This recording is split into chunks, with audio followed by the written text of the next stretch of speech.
أعوذ بالله من الشيطان الرجيم.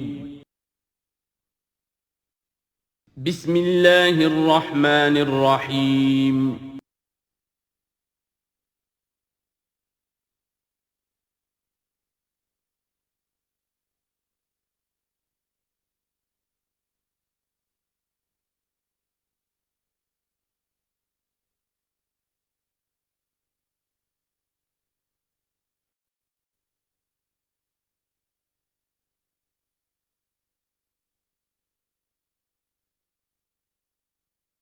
اعوذ باللہ من الشیطان الرجیم بسم اللہ الرحمن الرحیم یا ایہا الذین آمنوا لا تحرموا طیبات ما احل اللہ لکم ولا تعتدوا ان اللہ لا يحب المعتدین صدق اللہ العظیم۔ شرائع سماویہ میں کھانے پینے کی چیزوں میں حلت و حرمت، تحلیل و تحریم جو ہے یہ بہرحال ایک اہم موضوع ہے۔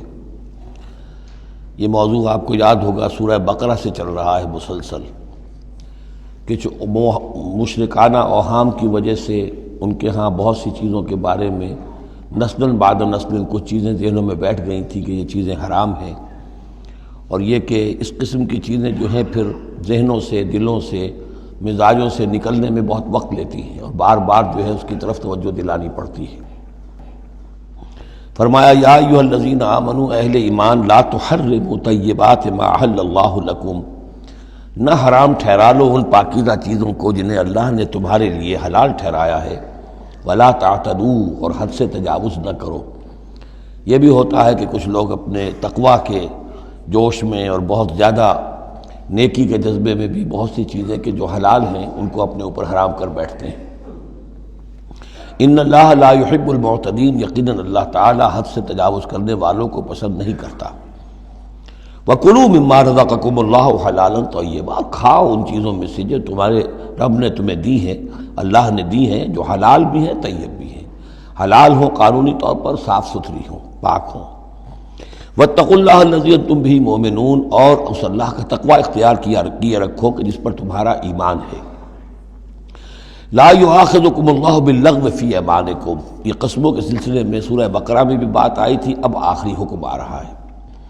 اللہ تعالیٰ مؤاخذہ نہیں کرے گا تم سے تمہاری قسموں میں سے جو لغو ہوتی ہیں، بغیر کسی مقصد کے، بغیر کسی ارادے کے، واللہ باللہ تکیہ کلام کے طور پر استعمال کرنا، جو عربوں کی خاص عادت تھی اور آج تک ہے۔ تو اس کو ظاہر بات ہے کوئی نہیں سمجھتا کہ یہ قسم کھا رہا ہے، یہ تو گویا کہ ان کا تکیہ کلام ہے، تو اس پر مؤاخذہ نہیں ہے۔ وَلَٰكِن يُؤَاخِذُكُم بِمَا عَقَّدتُّمُ الْأَيْمَانَ، لیکن اللہ مؤاخذہ کرے گا ان چیزوں پر کہ جو تم نے قسم باندھی ہے، عقدتم، اب اس میں تاخیر باب تفعیل ہے، پورے اہتمام کے ساتھ تم نے ایک بات طے کی ہے اور اس پر قسم کھائی ہے۔ فَكَفَّارَتُهُ، اب اگر ایسی قسم کو توڑنا ہو تو اس کا ایک کفارہ ہے۔ فَكَفَّارَتُهُ إِطْعَامُ عَشَرَةِ مَسَاكِينَ مِنْ أَوْسَطِ مَا تُطْعِمُونَ أَهْلِيكُمْ، اس کو کھانا کھلانا ہے 10 مساکین کو، محتاج کو، وہ اوسط کھانا کہ جو تم اپنے گھر والوں کو کھلاتے ہو۔ او کسوتہم، یا پھر ان کو کوئی کپڑا دینا ہے۔ او تحریر رقبہ، یا تیسری شکل یہ ہے کہ کسی غلام کو آزاد کرنا ہے۔ فمن لم یجد، اور اگر کسی کے پاس ان تینوں کی کوئی صورت موجود نہ ہو، کوئی بالکل فقیر ہے اور بالکل اس کے پاس کچھ نہیں ہے، مفلس ہے، فصیام ثلاثۃ ایام، تو 3 دن کے وہ روزے رکھے۔ ذالک کفارۃ ایمانکم اذا حلفتم، یہ کفارہ ہے تمہاری قسموں کا جب کہ تم وہ قسم کھا بیٹھو۔ واحفظوا ایمانکم، اور اپنی قسموں کی حفاظت کرو۔ کذالک، اس کا مطلب یہ نہیں کہ لازماً ان کو برقرار رکھو، یعنی کہ قسم اگر ایسی ہے کہ جو کھولنی ہے، توڑنی ہے، جذبات میں کھا بیٹھے ہیں تو کفارہ دو، یہ بھی اس کی حفاظت میں آ گیا۔ واحفظوا ایمانکم کذالک یبین اللہ لکم آیاتہ لعلکم تشکرون، اس طرح اللہ تعالیٰ تمہارے لیے اپنی آیات کو واضح فرما رہا ہے تاکہ تم شکر کرو، حق ادا کرو۔ یا ایھا الذین آمنوا، اب یہ شراب اور جوئے کے بارے میں بھی آخری حکم۔ یا ایھا الذین آمنوا انما الخمر والمیسر والانصاب والازلام رجس من عمل الشیطان فاجتنبوہ لعلکم تفلحون، اہل ایمان، یقیناً شراب اور جوا اور بت اور پانسے یہ سب گندے کام ہیں، شیطان کے عمل میں سے ہیں۔ فاجتنبوہ، تو اس سے بچ کر رہو، لعلکم تفلحون، تاکہ تم فلاح پاؤ۔ تو شراب اور جوا تو پہلے بھی آ چکا ہے، لیکن انصاب اور ازلام وہ تقسیم کرتے تھے پانسوں کے ذریعے سے، اور پھر ازلام کے ذریعے سے ان کا معاملہ، وہ بھی ایک جوئے کی قسم بن جاتی تھی۔ تو ان تمام چیزوں کو جو ہے رجس من عمل الشیطان قرار دیا۔ انما یرید الشیطان ان یوقع بینکم العداوۃ والبغضاء، یقیناً شیطان تو یہ چاہتا ہے کہ ان چیزوں کے ذریعے سے تمہارے اندر دشمنی اور بغض پیدا کر دے۔ یہ بہت اہم بات ہے کہ شراب کے نشے میں بھی انسان چونکہ اپنا ہوش اور شعور کھو بیٹھتا ہے، تو اب اسے کچھ معلوم نہیں کیا بکواس اس نے کی ہے، کیا کر رہا ہے۔ اس سے بھی یہ ہے کہ بہت سے جھگڑے شروع ہو جائیں گے، فساد شروع ہو جائے گا۔ آپ کو معلوم ہے کہ بہت بڑے بڑے راز جو ہیں اس زمانے میں، بڑی بڑی حکومتوں کے، امپائرز کے، سپر پاورز کے، وہ شراب کے نشے میں جو ہے وہ چرا لیے جاتے ہیں اور وہ راز نکل جاتے ہیں۔ تو اللہ تعالیٰ یہ ان چیزوں سے تمہیں بچانا چاہتا ہے، اور شیطان چاہتا ہے کہ تمہارے مابین عداوت اور بغض پیدا کر دے۔ اسی طریقے سے جوئے میں بھی چونکہ آدمی دیکھ رہا ہے، وہ اس نے ہارا، پھر کچھ اور ہارا، پھر کچھ اور ہارا، ایک وقت آتا ہے کہ پھر وہ برسٹ ہو جاتا ہے غصے میں اور وہ آگ بگولا ہو جاتا ہے، اس لیے کہ ظاہر بات ہے اسے نظر آ رہا ہے کہ جو مجھ سے جیت رہا ہے وہ کسی محنت کی وجہ سے نہیں جیت رہا ہے۔ اگر تو کوئی محنت ہو، کوئی کوشش ہو، کسی نے کمایا ہو، تو ظاہر بات ہے اسے انسان گرج نہیں کرتا کہ ٹھیک ہے اس نے محنت کی ہے اور اس نے مجھ سے یہ مزدوری لی ہے یا مجھ سے یہ کمائی حاصل کی ہے۔ لیکن یہ کہ ایک وقت آتا ہے کہ پھر جواری جو ہے وہ آپے سے باہر ہو جاتا ہے۔ انما یرید الشیطان ان یوقع بینکم العداوۃ والبغضاء فی الخمر والمیسر، شیطان تو یہ چاہتا ہے کہ اس شراب اور جوئے کے ذریعے سے تمہارے اندر، تمہارے مابین دشمنی اور بیر پیدا کر دے، اور اس سے بھی آگے وہ یصدکم عن ذکر اللہ وعن الصلاۃ، اور یہ کہ تمہیں روکے رکھے اللہ کی یاد سے اور نماز سے۔ یہ معاملہ بھی شراب کا تو بالکل واضح ہے، لیکن یہ کہ جوئے میں بھی یہ ہوتا ہے کہ ایک آدمی دفعہ اس میں لگ جائے تو پھر یہ ہے کہ وہاں سے نکلنا مشکل ہوتا ہے۔ جیسے تاش کا معاملہ ہے یا اور شطرنج ہے، یہ کھیل ایسے ہیں کہ جن کے اندر لگ کر پھر انسان جو ہے ان چیزوں سے غافل ہو جاتا ہے۔ فَهَلْ أَنْتُمْ مُنْتَهُونَ، تو اب باز آتے ہو یا نہیں؟ یہ انداز جو ہے یہ بڑا سخت ہے۔ اس میں پس منظر میں کیا ہے کہ تمہیں سب سے پہلی بات جو کہی گئی تھی، یسألونک عن الخمر والمیسر قل فیہما اسم کبیر ومنافع للناس واسمہما اکبر من نفعہما، تو تمہیں سمجھ لینا چاہیے تھا، اسی وقت بات آ جانا چاہیے تھا۔ جو رخ تھا اللہ تعالیٰ کی، جو مصلحت تھی، شریعت کا جو رخ تھا وہ تو واضح ہو گیا تھا۔ خیر چلیے اس پر بھی تم نے نہیں مانا، پھر اگلا قدم ہم نے اٹھایا اور کہا کہ اگر شراب کے نشے میں ہو تو نماز کے قریب نہ جاؤ۔ اس سے تو پھر اب پوری طریقے سے واضح ہو جانا چاہیے تھا کہ دین کی اہم ترین چیز جو ہے وہ نماز ہے، صلاۃ و عماد الدین، دین کا ستون ہے، اور یہ جو شے ہے وہ ہمیں نماز سے روک رہی ہے، تو تمہیں چھوڑ دینا چاہیے تھا۔ بہرحال اب یہ کہ آخری بات ہماری طرف سے آ گئی ہے، فَهَلْ أَنْتُمْ مُنْتَهُونَ، تو اب بھی باز آؤ گے کہ نہیں؟ وَأَطِیعُوا اللَّهَ وَأَطِیعُوا الرَّسُولَ، اور اطاعت کرو اللہ کی اور اطاعت کرو رسول کی صلی اللہ علیہ وسلم، وَاحْذَرُوا، اور بچتے رہو۔ فَإِن تَوَلَّيْتُمْ فَاعْلَمُوا أَنَّمَا عَلَىٰ رَسُولِنَا الْبَلَاغُ الْمُبِينُ، اور اگر تم پھر جاؤ گے، پیٹھ موڑ لو گے، ہمارے اس حکم سے سرتابی کرو گے، فَاعْلَمُوا، تو جان لو، أَنَّمَا عَلَىٰ رَسُولِنَا الْبَلَاغُ الْمُبِينُ، کہ ہمارے رسول پر تو ذمہ داری ہے صاف صاف پہنچا دینے کی۔ یہ حکم اللہ کا ہے، اللہ کا حکم پہنچانا رسول کے ذمہ تھا، رسول نے پہنچا دیا، اپنا کام کر دیا۔ اب معاملہ ہوگا اللہ کا اور تمہارا، اللہ تم سے نپٹے گا، تم سے حساب لے گا۔ یہ جو اب اگلی آیت آ رہی ہے، یہ بھی قرآن مجید کے فلسفہ، حکمت اور دین کی بڑی گہری باتوں کے ضمن میں بہت بنیادی آیت ہے، اور اس کا پس منظر یہ ہے کہ جب شراب کے بارے میں اتنا سخت انداز آیا کہ یہ رجسن، گندے کام ہیں، عمل شیطان میں سے ہیں، باز آتے ہو کہ نہیں، تو بہت سے مسلمانوں کو تشویش ہو گئی کہ ہم جو شراب پیتے رہے، اتنا عرصے تک پیتے رہے، یہ گندگی تو ہمارے ہڈیوں میں بیٹھ گئی ہوگی۔ آج کا کوئی شخص کہے گا کہ میرا شاید کوئی سیل بھی نہ ہو جسم کا کہ جس میں شراب کے اثرات نہ پہنچ گئے ہوں، تو میں کیسے پاک ہوں گا؟ کس طریقے سے یہ چیز جو ہے اب یہ گندگی میرے جسم میں سے دھلے گی؟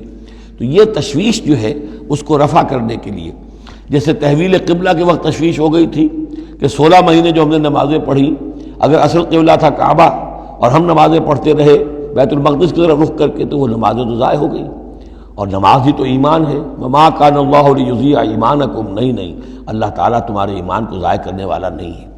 ایسے ہی یہاں ان کی دلجوئی کے لیے فرمایا، لیس علی الذین آمنوا وعملوا الصالحات جناح فیما تعبوا، ان لوگوں پر جو ایمان لائے اور جنہوں نے نیک عمل کیے کوئی گناہ نہیں ہے اس میں جو کچھ پہلے کھا پی چکے.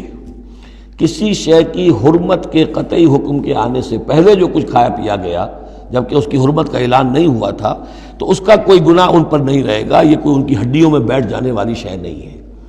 یہ مورل لا ہے, یہ فزیکل لا نہیں ہے.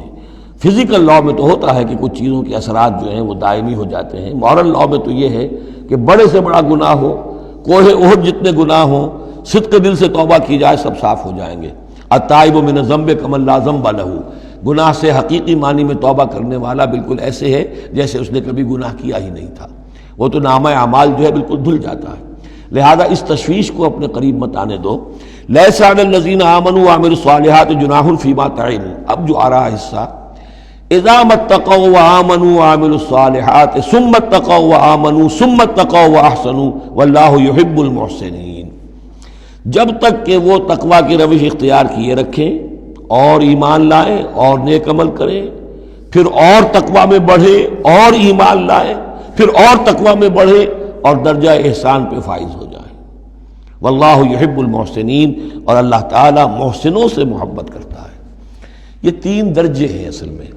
ایک درجہ اسلام ہے, اللہ کو مان لیا, رسول کو مان لیا اور اس کے احکام پر چل رہے ہیں. ایک اس سے اوپر کا درجہ ہے ایمان, کہ وہ یقین کے درجے میں قلب میں وہ ایمان اتر گیا ہو. اب اور جب یہ ایمان قلب کے اندر اتر گیا ہے, وَلَٰكِنَّ اللَّهَ حَبَّبَ إِلَيْكُمُ الْإِيمَانَ وَزَيَّنَهُ فِي قُلُوبِكُمْ, تو اب انہی اعمال میں, نماز پہلے بھی پڑھ رہا تھا, اب نماز کی اور شان ہوگی, اس کی بھی اور کیفیت ہوگی, اس کی زندگی کے اندر ایک نیا رنگ آ جائے گا. صبغۃ اللہ ومن احسن من اللہ صبغہ. اس سے بھی آگے جا کر جب یہ ایمان اتنا گہرا ہو جائے کہ بالکل جیسے آنکھوں سے کوئی شخص کسی چیز کو دیکھ رہا ہو تو یقین ہوتا ہے, ان تعبد اللہ کانک تراہ فإن لم تکن تراہ فإنہ یراک. جب یہ کیفیت ہو جائے کہ تم اللہ کی بندگی کرو, اللہ کے لیے جہاد کرو, عمل کرو, بھاگ دوڑ کرو, اللہ کا تقویٰ اتنا ہو جائے کہ جیسے کہ تم اللہ کو اپنی آنکھوں سے دیکھ رہے ہو, تو یہ درجہ احسان ہے. حدیث جبرائیل کے جس کو کہا گیا ام السنہ, جیسے سورہ فاتحہ ام القرآن اساس القرآن, ایسے حدیث جبرائیل ہے ام السنہ. اور ام السنہ میں یہ ساری بات آئی ہے کہ حضرت جبرائیل انسانی شکل میں حضور کی خدمت میں آئے, صحابہ کا مجمع تھا, وہاں انہوں نے کیے اخبرنی عن الاسلام, مجھے بتائیے اسلام کیا ہے. اسلام میں بھی ایمان تو ہے نا, قانونی ایمان, زبانی ایمان تو ہے, لیکن اس کے ساتھ اعمال علیحدہ گنے گئے. اس سے اوپر جب ایمان دل میں اتر گیا, اب یہ ایمان کی وہ جو شکل ہے اس میں اب عمل کو علیحدہ ذکر کرنے کی ضرورت ہی نہیں. اس مرحلے پر آ کر لازماً عمل درست ہو جائیں گے جبکہ ایمان دل میں اتر چکا ہے اور دل میں یقین بن کر جاگزی ہو گیا ہے, اور پھر اور گہرا چلا گیا. یوں سمجھیے کہ جتنا جتنا درخت اوپر جا رہا ہے جڑ نیچے جا رہی ہے نا, جڑ اور ایمان کی گہری ہوئی, اسلام سے ایمان بن گیا, اور گہری ہوئی, اب یہ تیسری منزل احسان کی اس پر فائز ہو گئی. تو جب پوچھا گیا کہ اخبرنی عن الاحسان, اے نبی مجھے بتائیے احسان کیا ہے, تو آپ نے جواب دیا, اور یہ جواب تین روایتوں میں تین مختلف الفاظ میں ہے. ان تعمل للہ کانک تراہ, ان تخشى اللہ کانک تراہ, ان تعبد اللہ کانک تراہ فإن لم تکن تراہ فإنہ یراک. یہ تینوں میں ہے. اللہ کی بندگی, اللہ کی پرستش, اللہ کے لیے بھاگ دوڑ, اللہ کے لیے عمل, اللہ کے لیے جہاد, یہ انسان ایسی کیفیت سے سرشار ہو کر رہا ہو گویا کہ اپنی آنکھوں سے اللہ کو دیکھ رہا ہے. تو جب اللہ سامنے ہوگا تو کیسے کچھ ہمارے جذبات عبدیت ہوں گے, کیسی کیسی ہماری قلب کی کیفیات ہوں گی. اس دنیا میں بھی یہ کیفیت حاصل ہو سکتی ہے, لیکن یہ اگر بہت کم لوگوں کو حاصل ہو تو اس سے ایک نچلا درجہ بھی ہے احسان کا, کہ کم سے کم یہ بات ہر وقت مستحضر رہے کہ اللہ مجھے دیکھ رہا ہے. فإن لم تکن تراہ فإنہ یراک. تو یہ تین درجے ہیں جو یہاں آئے, کہ ایک بیس لائن ہے لیس علی الذین آمنوا وعملوا الصالحات, یہ بیس لائن ہے. جناح فیما طعموا اذا اتقوا. اصل میں ایک کتاب مولانا مودودی صاحب کی ہے, تحریک اسلامی کی اخلاقی بنیادیں, اور بڑی اچھی کتاب ہے. اسلام, ایمان, احسان, لیکن ساتھ ہی تقوی, چار الفاظ انہوں نے لیے ہیں اور چار مراتب قرار دیے ہیں. اس میں سے تشریحات تو ساری ٹھیک ہیں, لیکن میں ترتیب کے اعتبار سے اس آیت کی روح سے میرے نزدیک اس میں ایک اصلاح کی ضرورت ہے. تقوی کوئی مقام نہیں ہے, تقوی وہ اسپرٹ ہے, ڈرائیونگ اسپرٹ, جو دھکا دیتی رہے گی اور اوپر اٹھائے گی۔ چنانچہ تقویٰ کی یہاں کی تکرار ہو رہی ہے کہ بیس لائن سے تقویٰ نے اوپر آپ کو کیا، اب آپ اذا متقوا وآمنوا وعملوا الصالحات، آپ کے ایمان اور عمل صالح میں اور رنگ پیدا ہو گیا۔ ثم اتقوا، پھر تقویٰ اور بڑھا، تقویٰ نے آپ کو اور اوپر اٹھایا۔ ثم اتقوا وآمنوا، پھر اب وہ ایمان یقین والا ایمان حاصل ہو گیا۔ اب یہاں عمل صالح کے علیحدہ ذکر کی ضرورت ہی نہیں، جب دل میں ایمان اتر گیا تو حضور نے فرمایا کہ الا ان فی الجسد مضغۃ اذا صلحت صلح الجسد کلہ واذا فسدت فسد الجسد کلہ، تو اس کے حوالے سے اب پورا کا پورا جسم ٹھیک ہو جائے گا۔ ثم اتقوا، پھر تقویٰ اور ہے تو اس کے نتیجے میں وَأَحْسَنُوا، درجہ احسان پر فائز ہو جائے انسان۔ اللہم ربنا اجعلنا منہم واللہ یحب المحسنین، اللہ اپنے ایسے محسن بندوں کو، درجہ احسان تک پہنچ جانے والے بندوں کو، جیسا کہ اس سے پہلے آیا تھا عمو وسمو، ایک غلط راستہ ہے کہ اندھے ہو گئے بہرے ہو گئے، اللہ نے پھر ڈھیل دی اور اندھے ہو گئے اور بہرے ہو گئے، اللہ نے اور ڈھیل دی اور اندھے ہو گئے اور بہرے ہو گئے، ایک وہ ہے، اور ایک راستہ یہ ہے، اسلام ہے، ایمان ہے، احسان ہے، اور تقویٰ جو ہے اس میں درجہ بدرجہ انسان کو ترقی دلاتا جا رہا ہے۔ یا ایھا الذین آمنوا لیبلونکم اللہ بشیء من الصید تنالہ ایدیکم ورماحکم لیعلم اللہ من یخافہ بالغیب، کیونکہ اس سورہ مبارکہ کے شروع میں آئی تھی یہ آیت کہ جب تم احرام کی حالت میں ہو تو تم شکار نہیں کر سکتے، تو اب اللہ تعالیٰ کی ایک سنت ہے، وہ آزماتا ہے، سخت ترین امتحان لیتا ہے۔ فرض کیجئے کہ ایک قافلہ جا رہا ہے بیچارے حاجیوں کا، اور انہوں نے احرام باندھا ہوا ہے، کوئی شے نہیں ہے، کھانے کے لیے کچھ نہیں ہے، لیکن اب جو ہے ہرن صاحب جو ہے اٹکیلیاں کرتے ہوئے قریب آ رہے ہیں، اور وہ پکڑ نہیں سکتے، قتل نہیں کر سکتے، احرام میں ہیں، بھوک بھی ہے، لیکن یہ کہ چاہے تو ذرا سا نیزہ مارے تو ہرن کو پکڑ کو جو ہے وہ شکار کر لیں، یا ویسے ہی بھاگ کر پکڑ لیں، لیکن یہ کہ اس کی اب ان کو اجازت نہیں ہے۔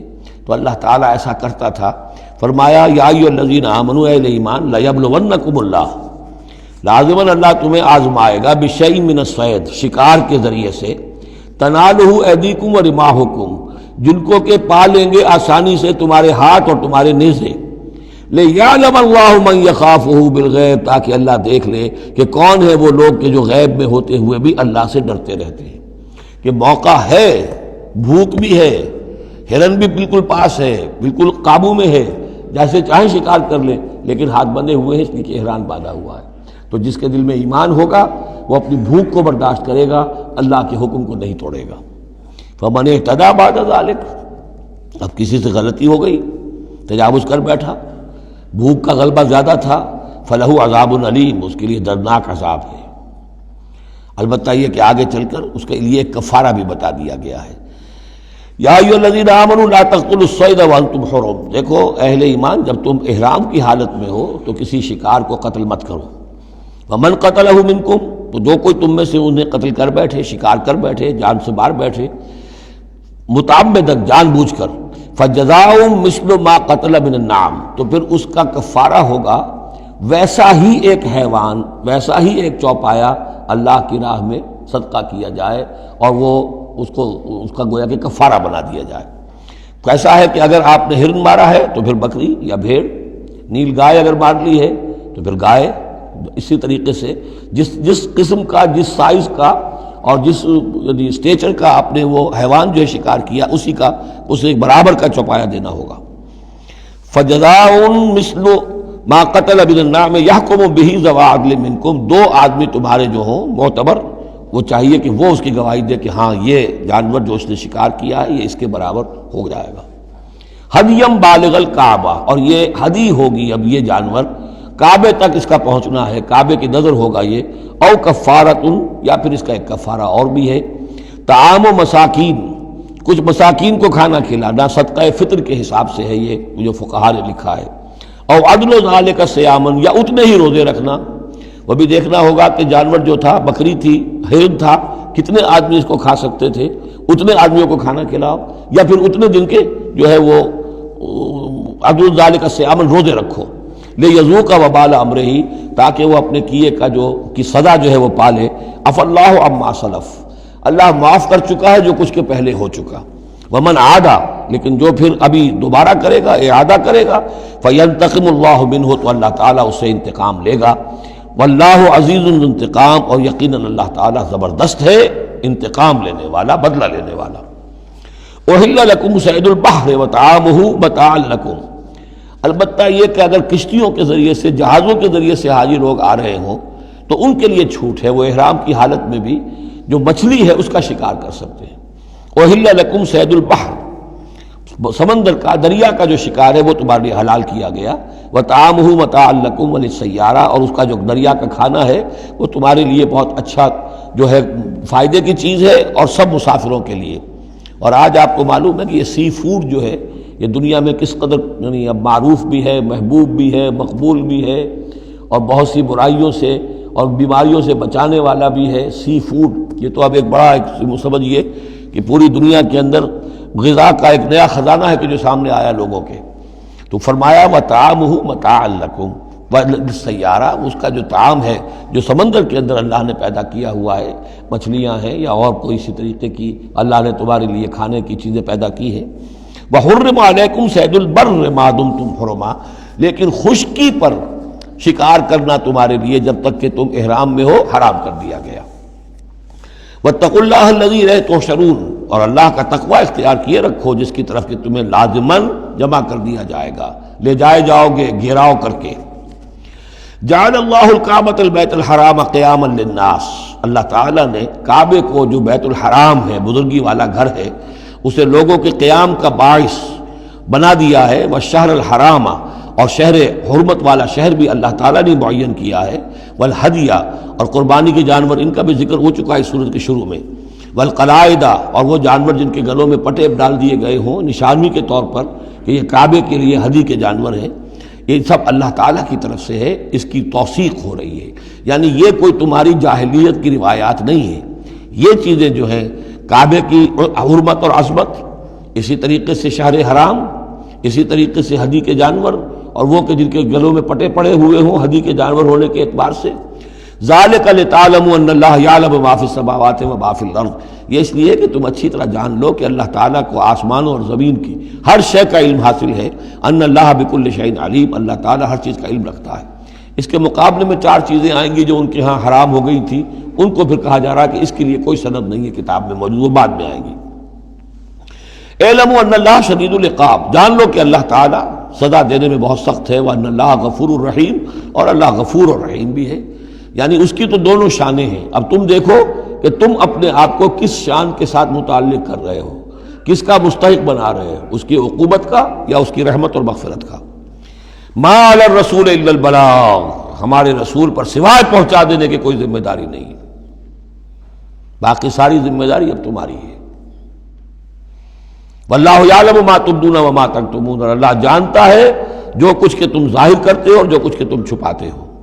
قل لا یستوی الخبیث والطیب، اے نبی کہہ دیجئے ناپاک اور پاک برابر نہیں ہو سکتے۔ ولو اعجبک کثرت الخبیث، چاہے ناپاک شے کی کثرت جو ہے وہ تمہاری آنکھوں کو اچھی لگے۔ آدمی تو چاہتا ہے بہتات ہونی چاہیے بس ہر چیز کی، ناجائز حرام سے آیا ہوا مال ہو، جمع ہو گیا ہے، اچھا لگے گا آپ کو، ہے خبیث ہوں۔ تو خبیث اور طیب برابر نہیں ہو سکتے، چاہے کثرت جو ہے خبیث کی وہ جو آنکھوں کو چکا چوند تو کرتی ہے، نظر کو خیرہ کرتی ہے، چمک تہذیب حاضر کی۔ فاتقوا اللہ یا اولی الالباب لعلکم تفلحون، تو اللہ کا تقوی اختیار کرو اے ہوش مندو تاکہ تم فلاح پاؤ۔ یا ایھا الذین آمنوا لا تسألوا عن اشیاء ان تبد لکم تسؤکم، اہل ایمان ان چیزوں کے بارے میں سوال نہ کرو کہ وہ اگر تم پر کھول دی جائیں، واضح کر دی جائیں تو تمہیں اچھی نہیں لگیں گی، تمہیں بری لگیں گی۔ بعض چیزوں کی طرف سے اللہ تعالیٰ نے خود خاموشی اختیار کی ہوتی ہے، خام خواہ سوال کر کر کے اور اس کو اپنے اوپر جو ہے ذمہ داری کو بڑھا لینا، یہ بھی ایک جو خاص قسم کی مذہبی ذہنیت ہوتی ہے، کھودنے کریدنے کی اور بال کا کھال اتارنے کی، اس کا نتیجہ یہ نکلتا ہے۔ چنانچہ حج کے بارے میں جب آیت نازل ہوئی وَلِلَّهِ عَلَى النَّاسِ حِجُّ الْبَيْتِ مَنِ اسْتَطَاعَ إِلَيْهِ سَبِيلًا، یہ سورہ آل عمران میں ہم پڑھ آئے ہیں۔ تو ایک صاحب کھڑے ہو گئے کہ حضور کیا ہر سال فرض ہے؟ حضور نے سوال سن لیا لیکن سنا انسنا کر دیا، دوسری طرف رخ کر لیا۔ اب وہ ادھر تشریف لے آئے، حضور کیا ہر سال فرض ہے؟ حضور نے پھر جو ہے مجھ سے اغماض برتا، پھر آپ نے رخ موڑ لیا، تیسری مرتبہ پھر آپ ناراض ہوئے کہ دیکھو اگر میں ہاں کہہ دوں تو قیامت تک کے لیے ہر سال حج فرض ہو جائے گا، جس چیز کے اندر اللہ تعالیٰ نے اجمال رکھا ہے اس میں تمہاری اس میں بہتری ہے. جو شخص ہر سال کر سکتا ہو کرے، لیکن یہ کہ فرضیت جو ہے اس کے ساتھ ہر سال کی قید اللہ نے نہیں لگائی. تم سوال کر کر کے اپنے لیے تنگی پیدا کر لو. جیسے وہ گائے کے بارے میں کیسا رنگ ہو اور کیا اس کی عمر ہو اور کیسی گائے ہو، یہ ساری چیزیں اسی طرح کی ہیں.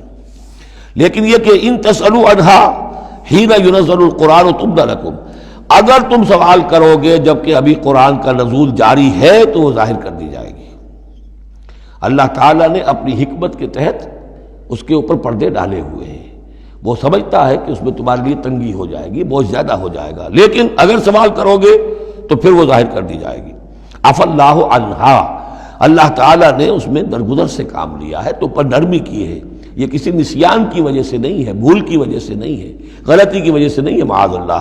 واللہ غفور حلیم، اللہ غفور ہے اور حلم والا ہے. قد سألها قوم من قبلکم ثم اصبحوا بها کافرین، تم سے پہلے کی قوم یہ اہل کتاب جو ہے اسی قسم کے سوال کرتے رہے اور پھر یہ کہ وہ اس کے انکار کرنے والے بن گئے. اب یہاں وہ چار چیزیں بھی آ رہی ہیں کہ جو ان کے ہاں بہت زیادہ مقدس ہو گئی تھی. ما جعل اللہ من بحیرۃ ولا صائبۃ ولا وسیلۃ ولا حام. وہاں کیا تھا؟ جعل اللہ الکعبۃ البیت الحرام قیاما للناس والشہر الحرام والہدی والقلائد.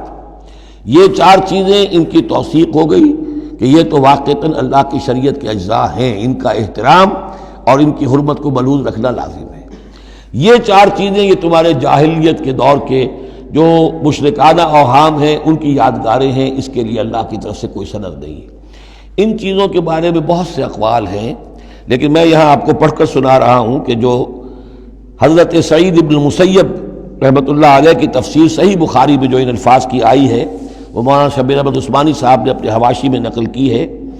بحیرہ جس جانور کا دودھ بتوں کے نام کر دیتے تھے کوئی اپنے کام میں نہ لاتا تھا. صائبہ جو جانور بتوں کے نام پر ہمارے زمانے کے سانڈ کی طرح چھوڑ دیا جاتا تھا. وسیلہ جو اونٹنی مسلسل مادہ بچہ جنے درمیان میں نر بچہ پیدا نہ ہو اسے بھی بتوں کے نام پر چھوڑ دیتے تھے. حامی نر اونٹ جو ایک خاص عدد سے جفتی کر چکا ہو اسے بھی بتوں کے نام پر چھوڑ دیتے تھے.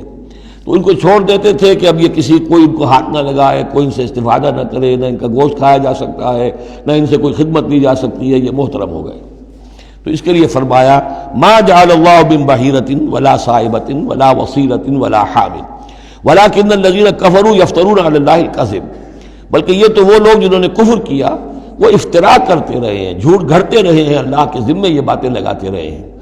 واکثرهم لا یعقلون، ان کی اکثریت جو ہے وہ عقل سے عاری ہے. وَإِذَا قِيلَ لَهُمْ تَعَالَوْا إِلَىٰ مَا أَنزَلَ اللَّهُ وَإِلَى الرَّسُولِ، اور جب ان سے کہا جاتا ہے آؤ اس چیز کی طرف جو اللہ نے نازل فرمائی اور آؤ اللہ کے رسول کی طرف. بمصطفیٰ برسا خیش را کے دی ہم اوست، اگر بہو نہ رسیدی تمام بولا بیست. قالوا حسبنا ما وجدنا علیہ آباءنا، وہ کہتے ہیں ہمارے لیے وہ کافی ہے جس پر ہم نے اپنے آباء و اجداد کو پایا ہے. ان کی روایت یہی ہے، ان کی رسومات یہی تھیں، وہ کوئی جاہل تھوڑا ہی تھے. آج تمہیں عقل آئی ہے، تم نے دین سمجھا ہے، یہ ہمارے بزرگ جو ہیں یہ اتنے عرصے سے یہ کام کرتے چلے آ رہے ہیں. یہی باتیں آج بھی آپ سنتے ہیں. کسی رسم کو آپ کہیں کہ بھائی کوئی سند نہیں ہے اس کی دین میں، نہ کہیں صحابہ کے یہاں اس کا وجود تھا، لیکن یہ کہ کوئی چھوڑنے کو تیار نہیں ہے. اولو کان آباؤہم لا یعلمون شیئا ولا یہتدون، خواہ ان کے آباء و اجداد جو ہیں ایسے رہے ہوں کہ نہ انہیں کوئی علم حاصل ہوا ہو نہ ہی وہ ہدایت پر ہوں. جیسے تم مخلوق ہو اللہ کی، وہ بھی مخلوق تھے. جیسے تم غلط کام کر سکتے ہو اور غلط آراء قائم کر سکتے ہو ویسے وہ بھی غلط کار ہو سکتے تھے. یا ایھا الذین آمنوا علیکم انفسکم لا یضرکم من ضل اذا اہتدیتم، یہ بھی بہت اہم آیت ہے اور اس کے ساتھ ایک واقعہ موجود ہے. لفظی ترجمہ یہ ہے کہ اے لوگو، اے وہ لوگو جو ایمان لائے ہو، تم پر ذمہ داری ہے صرف اپنی جان کی، اپنی ذات کی. لا یضرکم من ضل، جو گمراہ ہو جائے کوئی اور وہ تمہیں کوئی نقصان نہیں پہنچا سکتا. اذا اہتدیتم، جبکہ تم ہدایت پر ہو. الی اللہ مرجعکم جمیعا فینبئکم بما کنتم تعملون، اللہ ہی کی طرف تم سب کو لوٹ کر جانا ہے اور وہ تمہیں بتا دے گا جو کچھ کہ تم کرتے رہے تھے. اس آیت کا غلط مفہوم جو ہے وہ دور صحابہ ہی میں سے بعض لوگوں نے نکال لیا کہ دعوت اور تبلیغ کی کوئی ذمہ داری نہیں ہے، ہر ایک پر ذمہ داری اپنی ہے. کوئی کیا کرتا ہے اس سے مجھے کیا بحث. دیکھو قرآن میں لکھا ہوا ہے یا ایھا الذین آمنوا علیکم انفسکم، مجھے اپنا عمل درست رکھنا ہے، باقی کوئی اور غلط کام کرتا ہے میں خام خواہ اسے روکوں ٹوکوں ناراضی مول لوں، نہیں عن المنکر امر بالمعروف، اس کی کوئی ذمہ داری نہیں ہے۔ قرآن کہہ رہا ہے علیکم انفسکم لا یضرکم من ضل اذا اہتدیتم، اگر تم ہدایت کے اوپر ہوگے، صحیح راستے پر ہوگے، تو کوئی کتنا ہی گمراہ ہو جائے اس کا تمہیں کوئی نقصان نہیں۔ تو حضرت ابوبکر رضی اللہ تعالیٰ عنہ نے پھر خطبہ دیا باقاعدہ کہ لوگوں میں دیکھ رہا ہوں کہ تم اس آیت کا مطلب غلط سمجھ رہے ہو۔ مطلب تو یہ ہے کہ تمہاری ساری تبلیغ اور کوشش امر بالمعروف نہی عن المنکر کے باوجود کوئی شخص گمراہ رہتا ہے تو اس کا تم پر کوئی وبال نہیں۔ یہ بار بار ہم پڑھ چکے ہیں۔ لا تسألوا عن اصحاب الجحیم، اے نبی آپ سے کوئی باز پرس نہیں ہوگی جہنمیوں کے بارے میں کہ یہ کیسے ہو گیا ہے محمد کہ ہم نے آپ کو بھیجا اور پھر بھی یہ قوم جو ہے جہنم میں چلی گئی۔ لیکن جہاں تک دعوت، تبلیغ، نصیحت، نہی عن المنکر، امر بالمعروف، یہ فرائض میں سے ہے، یہ فرض ساقط نہیں ہوتا اس آیت کی روح سے، بلکہ تمہاری ساری کوشش کے باوجود کوئی شخص ہے، والد ہے، بچہ فرض کیجئے اس کا کہیں آوارہ ہو گیا ہے، اپنی امکانی حد تک کوشش کیے جا رہا ہے، نہیں بچہ راستے پر آ رہا، تو ظاہر بات ہے کہ اللہ کے ہاں اگر اس نے پوری کوشش کی ہے، جد و جہد کی ہے، کوئی کوتاہی نہیں چھوڑی ہے اس میں، تو اب اس کا وبال اس پر تو نہیں آئے گا، لیکن اپنا فرض ادا کرنا لازم ہے۔ یا ایھا الذین آمنوا علیکم انفسکم لا یضرکم من ضل اذا اہتدیتم الی اللہ مرجعکم جمیعا فینبئکم بما کنتم تعملون، تو تم سب کو لوٹ کر جانا ہے اللہ ہی کی طرف اور پھر وہ تمہیں جتلا دے گا جو کچھ کہ تم کرتے رہے تھے۔ یا ایھا الذین آمنوا شہادۃ بینکم اذا حضر احدکم الموت حین الوصیۃ اثنان ذوی عدل منکم، اہل ایمان تمہارے مابین شہادت کا نصاب، جبکہ تم میں سے کسی کی موت کا وقت آ جائے اور وہ وصیت کر رہا ہو تو دو معتبر اشخاص کا ہونا چاہیے۔ جو وصیت کر رہا ہے، اور ظاہر بات ہے کہ وصیت ایک تہائی سے زیادہ میں نہیں ہو سکتی، لیکن کسی کی زیادہ بڑی جائیداد ہے تو ایک تہائی کی بات بھی تو بڑی ہو سکتی ہے، تو وصیت کے وقت دو گواہ ضرور بنا لو کہ یہ وصیت کی گئی۔ او آخران من غیرکم، اور وہ جو گواہ ہے وہ تمہارے لوگوں میں سے ہونے چاہیے، خاندان میں سے، اس آبادی میں سے، قبیلے میں سے، جو معروف ہوں، جانتے ہوں۔ او آخران من غیرکم، لیکن ایک شکل ہو سکتی ہے ان انتم ضربتم فی الارض، اگر تم زمین میں سفر پر نکلے ہوئے ہو اور وہاں موت کی، فاصابتکم مصیبت الموت، وہاں سفر کی حالت میں تم پر موت کا یہ واقعہ جو ہے یہ واقع ہو جاتا ہے، یہ مصیبت موت واقع ہو جاتی ہے، اس صورت میں او آخران من غیرکم، تو دو گواہ ہو سکتے ہیں، وہ تمہارے غیر بھی ہو سکتے ہیں، کسی غیر قوم کے، غیر قبیلے کے، لیکن یہ کہ بہرحال جب عام حالات میں اپنے گھر میں، اپنی بستی میں، اپنے خاندان ہی میں رہتے ہوئے جب کہ کوئی شخص انتقال کر رہا ہے تو اسے وصیت میں گواہ اپنے لوگوں میں سے، رشتہ داروں میں سے، قرابت داروں میں سے دو معتبر آدمیوں کو بنانا چاہیے۔ تحبسونہما من بعد الصلاۃ، اب اس کے بعد جب یہ کہ اس کا انتقال ہو گیا تو اب یہ کہ وصیت کا مسئلہ آئے گا، لوگ پوچھیں گے کیا واقعی یہ وصیت جو ہے اس شخص کی ہے؟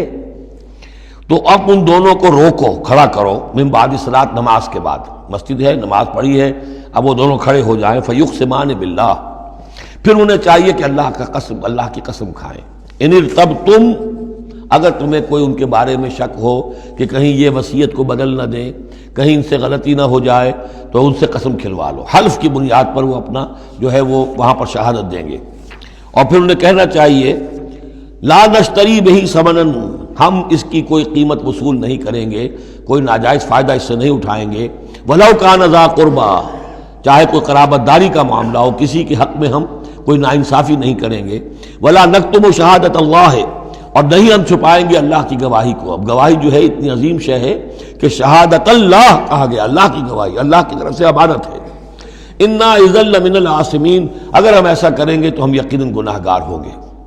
فإن عثر على انہما استحقا اسما، پھر اگر یہ خبر ہو، یہ شک ہو، یہ اطلاع ملے کہ ان دونوں نے تو گناہ کمایا ہے، جھوٹ بولا ہے، حلفیہ بیان بھی غلط دیا ہے، وصیت میں ترمیم کی ہے، وصیت کو بدل دیا ہے، اس کے باوجود کہ نماز کے بعد حلف اٹھا کر یہ بات کر رہے ہیں، آخر انسان ہے، ہر معاشرے میں ہر طرح کا انسان ہر وقت موجود رہتا ہے۔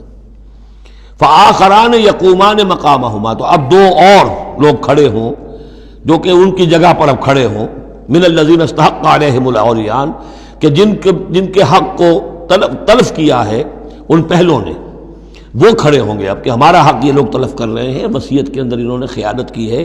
فیقسمان باللہ، اب وہ قسم کھائیں گے اللہ کی، لشہادتنا احق من شہادتہما، ہماری گواہی زیادہ حق ہے، برحق ہے، صحیح ہے، درست ہے ان کی گواہی سے، وما اعتدینا، اور ہم نے ہرگز کوئی زیادتی نہیں کی ہے، انا اذا لمن الظالمین، یقیناً اس صورت میں ہم ظالم ہوں گے۔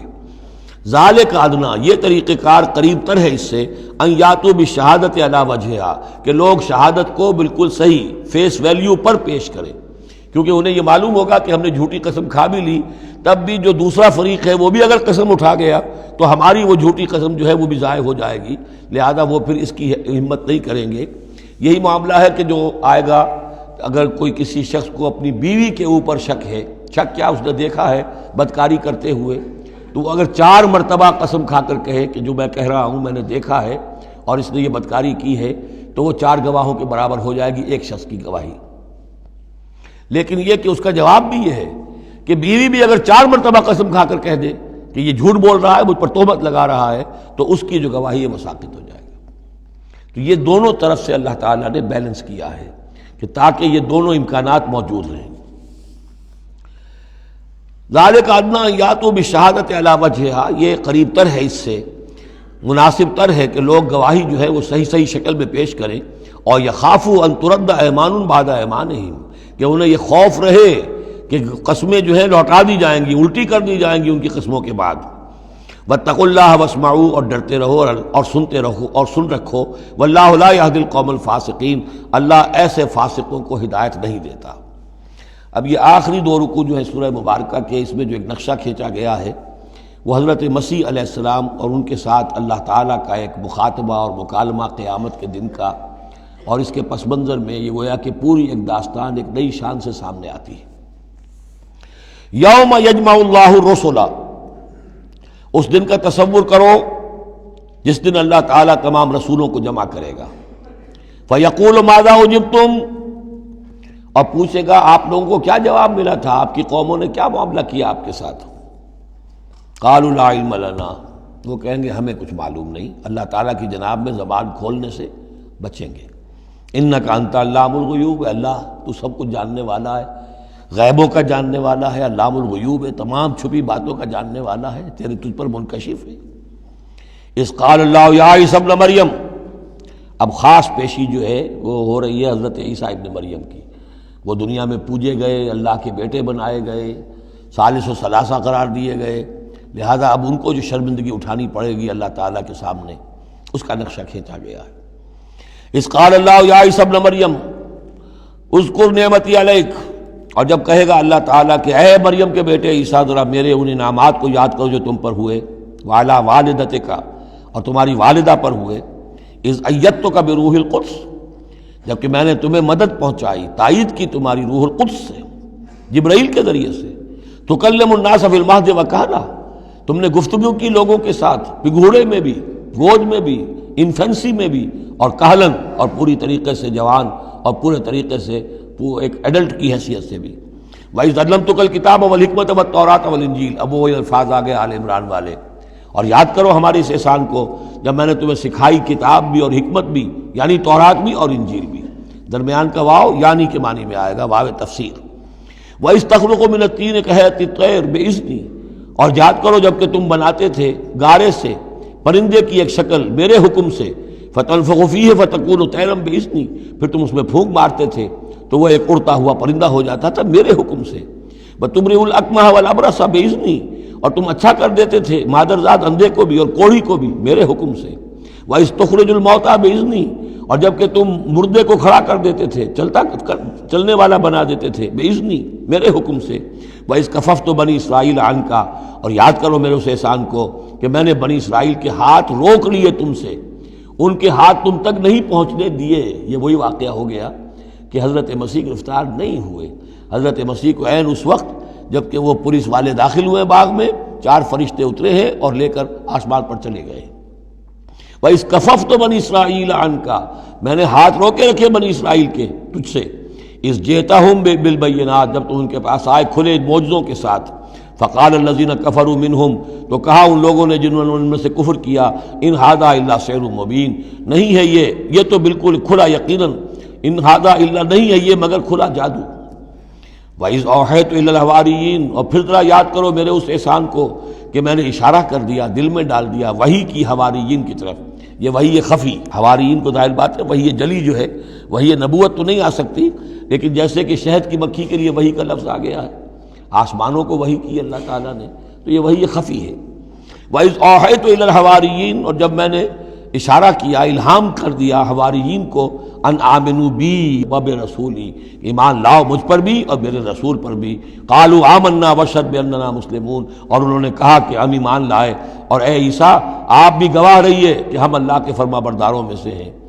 اذ قال الحواریون، اور ذرا یاد کرو اس واقعے کو جب کہ حواریین نے یہ کہا، یا عیسیٰ ابن مریم، اے عیسیٰ مریم کے بیٹے، حل تستطیع ربک، کیا آپ کے رب کو یہ قدرت حاصل ہے، ان ینزل علینا مائدۃ من السماء، کہ ہم پر آسمان سے ایک دسترخوان اتر آئے۔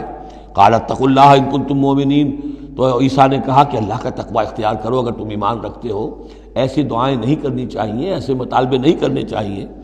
قالوا نرید ان ناکل منہا، انہوں نے کہا نہیں، ہم چاہتے ہیں کہ آسمان سے ایک خوان اترے اور اس میں ہمارے لیے غذا ہو اور ہم اس میں سے کھائیں۔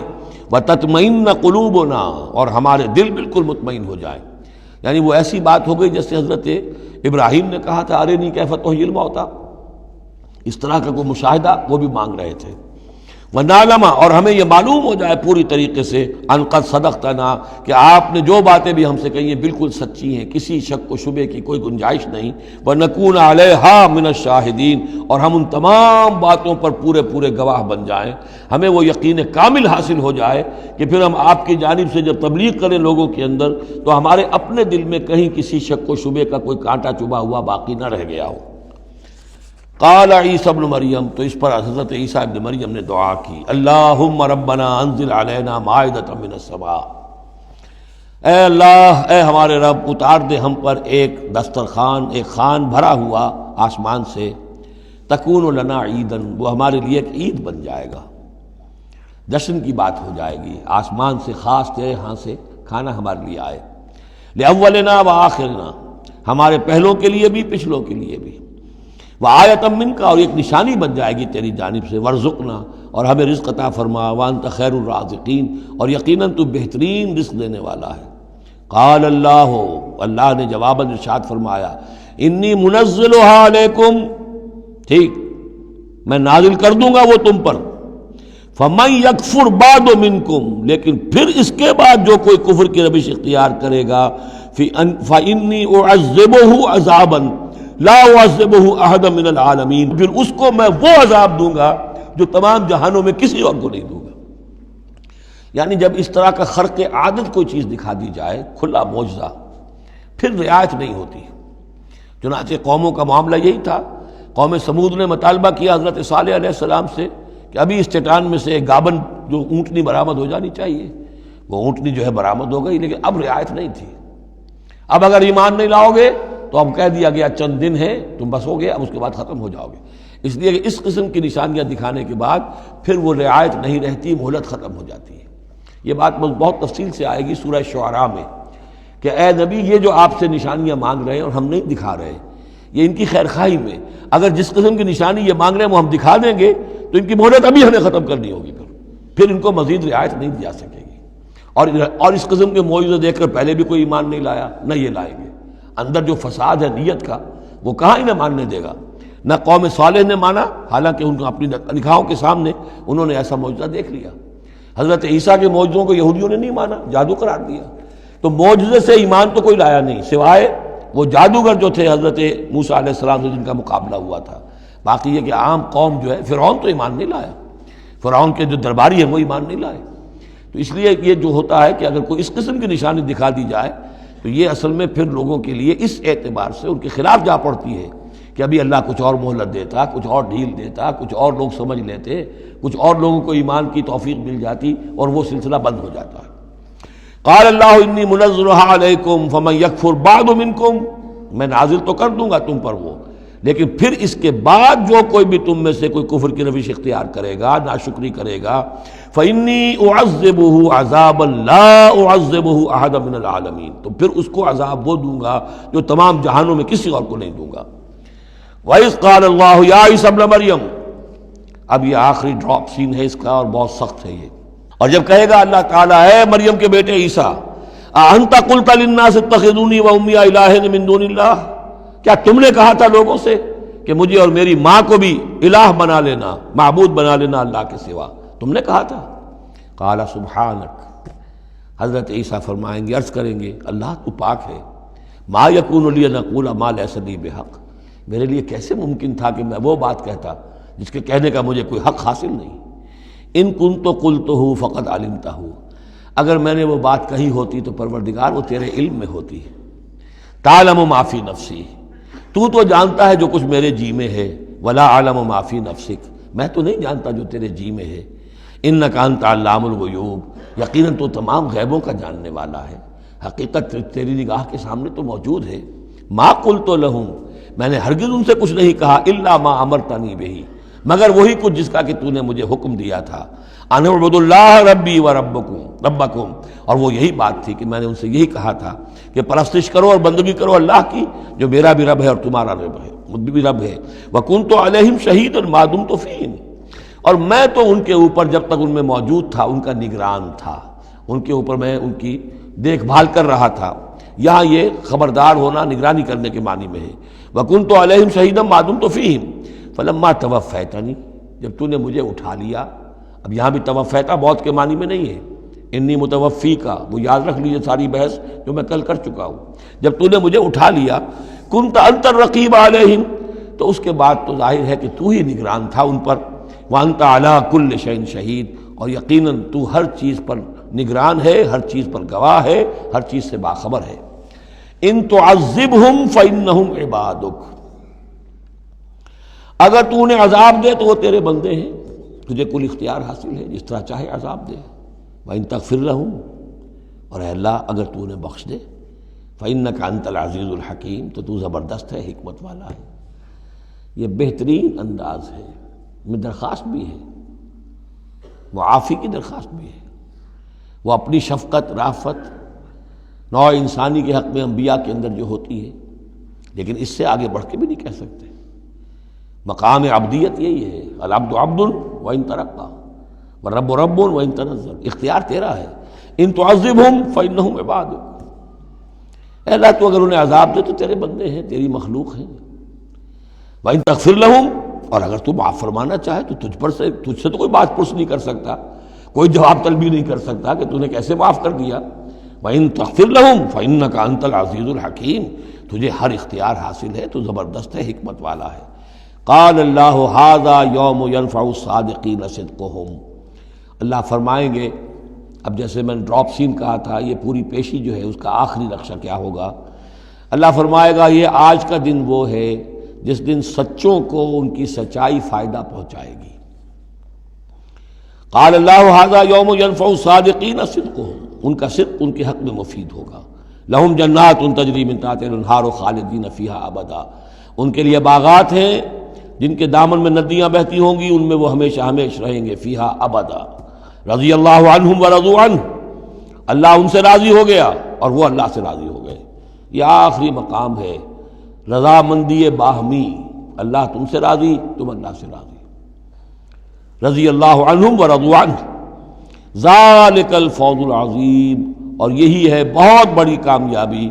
للہ ملک السماوات والارض، اللہ ہی کے لیے ہے آسمانوں اور زمین کی بادشاہی. وما فیہن، اور جو بھی ان سب میں ہے اس کی بادشاہی، اس کا اختیار اسی کے ہاتھ میں ہے. وہو علی کل شیء قدیر، اور وہ ہر چیز پر قادر ہے. یہاں اللہ کے فضل و کرم سے سورہ انعام، سورہ مائدہ ختم ہوئی. نوٹ کر لیجئے سورہ نساء پر پہلی منزل ختم ہو گئی تھی. سورہ مائدہ پر مکی اور مدنی جو سورتوں کے گروپ سے ان کا پہلا گروپ ختم ہو گیا. ایک مکی سورت سورہ فاتحہ، اگرچہ حجم میں بہت چھوٹی، مانن بہت عظیم، پورے قرآن کے ہم وزن. وَلَقَدْ آتَيْنَاكَ سَبْعًا مِّنَ الْمَثَانِي وَالْقُرْآنِ الْعَظِيمِ، یہ سورہ ہجر میں آیت پڑھیں گے اور اس کے بارے میں یہی رائے ہے مفسرین کی کہ یہ سورہ فاتحہ کے بارے میں. لیکن چار یہ عظیم ترین صورتیں جو ہیں جو مدنیات ہیں، بقرہ، آل عمران، نساء اور مائدہ، اور دو دو کے جوڑوں کی شکل میں. ان کا عمود کیا تھا؟ ایک تو شریعت آسمانی مکمل، نمبر دو اس میں اہل کتاب سے گفتگو، رد و قضا، ان پر الزام، انہیں دعوت، وہ سارا جو کچھ تھا، ان کی غلط باتوں پر تنقید، ان کی غلط عقائد کی نفی، ان کی تاریخ کے اندر جو جو اہم واقعات ہیں ان کا تذکرہ، پھر اس کے نتیجے میں ان کا معزول کیا جانا اس منصب سے جس پر وہ 2000 برس سے فائز تھے، امت محمد صلی اللہ علیہ وسلم کا فائز کیا جانا، یہ بھی آخری درجے میں اس گروپ میں یہ بات مکمل ہو گئی۔ اگلا گروپ میں نے پہلے ہی دن آپ کو بتایا تھا کہ اس اعتبار سے بڑا متوازن ہے، اس میں 2 سورتیں مکی ہیں، 2 مدنی ہیں۔ الانعام الاعراف مکیات، الانفال التوبہ مدنیات۔ ان میں جو تقسیم ہے، جو مکیات ہیں اور مدنیات ہیں اس گروپ کی، اس میں سارا معاملہ ہے مشرکین عرب کے ساتھ۔ اب آپ یہ محسوس کریں گے سورہ انعام کو پڑھتے ہوئے کہ جیسے ایک بالکل نئے ماحول میں آ گئے ہیں۔ ہم 4 روز سے جو پڑھ رہے تھے سورہ بقرہ، سورہ آل عمران، سورہ نساء، سورہ مائدہ، منافقین سے باتیں اور یہودیوں سے، نصارہ سے، ان سے، اب یہاں جو ہے ساری باتیں ہوں گی مشرکین عرب سے۔ یہ مکی صورتیں ہیں۔ ابھی وہاں نفاق نہیں تھا، منافقت کا کوئی ذکر بھی نہیں ملے گا آپ کو۔ ابھی اہل کتاب کا تذکرہ تو آپ کو مل جائے گا سورہ انعام کے اندر، سورہ اعراف میں، لیکن کوئی ان سے گفتگو نہیں، کوئی براہ راست خطاب نہیں۔ تو میں نے اس کے لیے اپنے ذہن میں ایک چیز رکھی ہوئی ہے کہ یہ 2 جنتیں ہیں قرآن مجید کے اندر، وَلِمَنْ خَافَ مَقَامَ رَبِّهِ جنتان۔ ایک قرآن مجید کی مکی جنت ہے، ایک قرآن مجید کی مدنی جنت ہے۔ مدنی جنت کی ہم سیر کر رہے تھے، یہ 4 دن سے ہم یہ 4 صورتیں جو پڑھ رہے تھے، یہ در حقیقت یہ مدنی قرآن ہے، مدنی جنت ہے، اس کی ہم نے سیر کی ہے۔ اب مکی قرآن میں ہم داخل ہوں گے، اور اس میں یہ جو 2 صورتیں ہیں یہ حضور کے جو قیام مکہ کا دور ہے اس کے تقریباً آخری زمانے کی ہے۔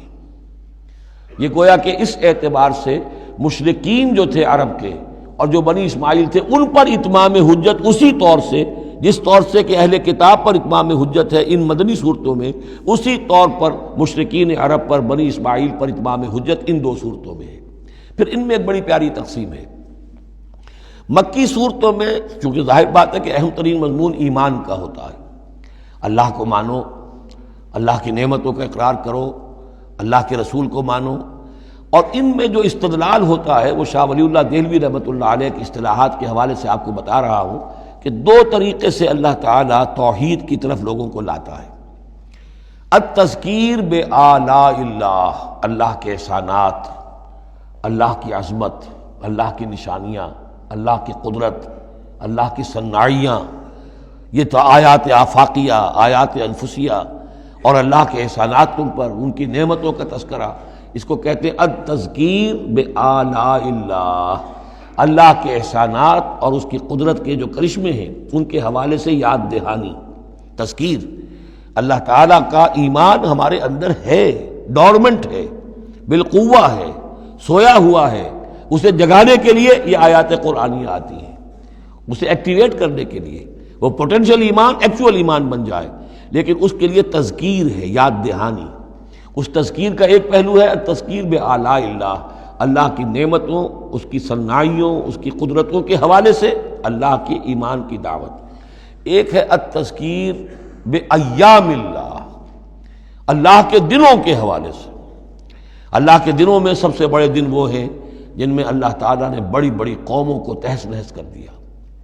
پوری قوم نوح غرق کر دی گئی، پوری قوم عاد برباد کر دی گئی، نسیا منسیہ، پوری قوم سمود ختم کر دی گئی، چند ساتھی اہل ایمان اور وقت کے رسول بچا لیے گئے۔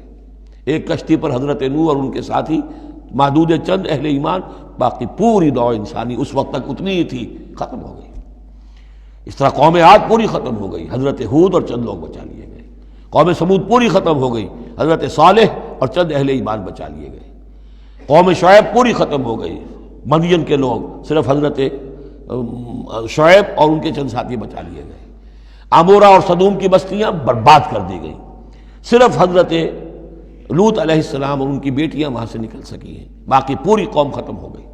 تو یہ ایام اللہ، آل فرعون غرق کر دیے گئے۔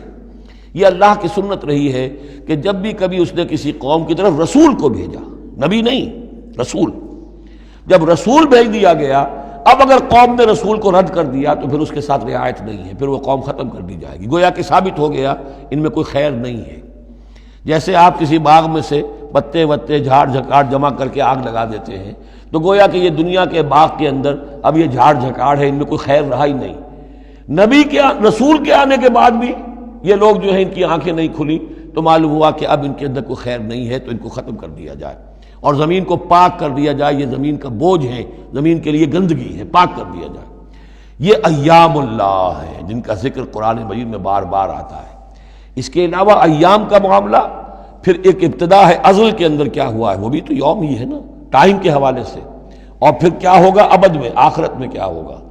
یہ جو ہے سلسلہ تخلیق اور ازلی حقائق، اور پھر یہ کہ بعث بعد الموت، اور پھر کیا ہونا ہے عالم برزخ میں، اور پھر کیا ہونا ہے عالم آخرہ میں، اور پھر کیا ہوگا وہاں پر اصحاب جنت بھی ہوں گے، اصحاب جہنم بھی ہوں گے، اور وہ بھی ہوں گے کہ جو درمیان میں ہوں گے۔ تو یہ تمام چیزیں جو ہیں یہ آئیں گی سورہ اعراف کے اندر۔ تو یہ تقسیم ہے توحید کے موضوع پر، یہ دونوں صورتیں بہت جامع، لیکن اول سورہ انعام کے اندر التذکیر بآلاء اللہ، اور ثانیاً سورہ اعراف اس میں آئے گی التذکیر بایام اللہ، اس کا سب سے بڑا مضمون جو ہے وہ اس پر مشتمل ہے۔ اور اس کے بارے میں ایک روایت یہ بھی ہے اس سورہ انعام کے بارے میں کہ یہ پوری سورت ایک ہی وقت میں نازل ہوئی ہے۔ سورہ بقرہ کی آیات مختلف اوقات میں نازل، سورہ مائدہ اسی طریقے سے، لیکن یہ سورت پوری کی پوری بیک وقت نازل ہوئی ہے، اور الفاظ یہ آتے ہیں کہ 70,000 فرشتوں کے جلوں میں حضرت جبرائیل علیہ الصلوۃ والسلام اس سورت کو لے کر اترے ہیں، اور یہ پوری سورہ انعام ایک ہی نشست میں، یوں سمجھیے ایک ہی تنزیل کے اندر یہ جوں کی تو اسی طرح پوری کی پوری اتری ہے۔ بارک اللہ لی ولکم فی القرآن العظیم ونفعنی وإیاکم بالآیات والذکر الحکیم۔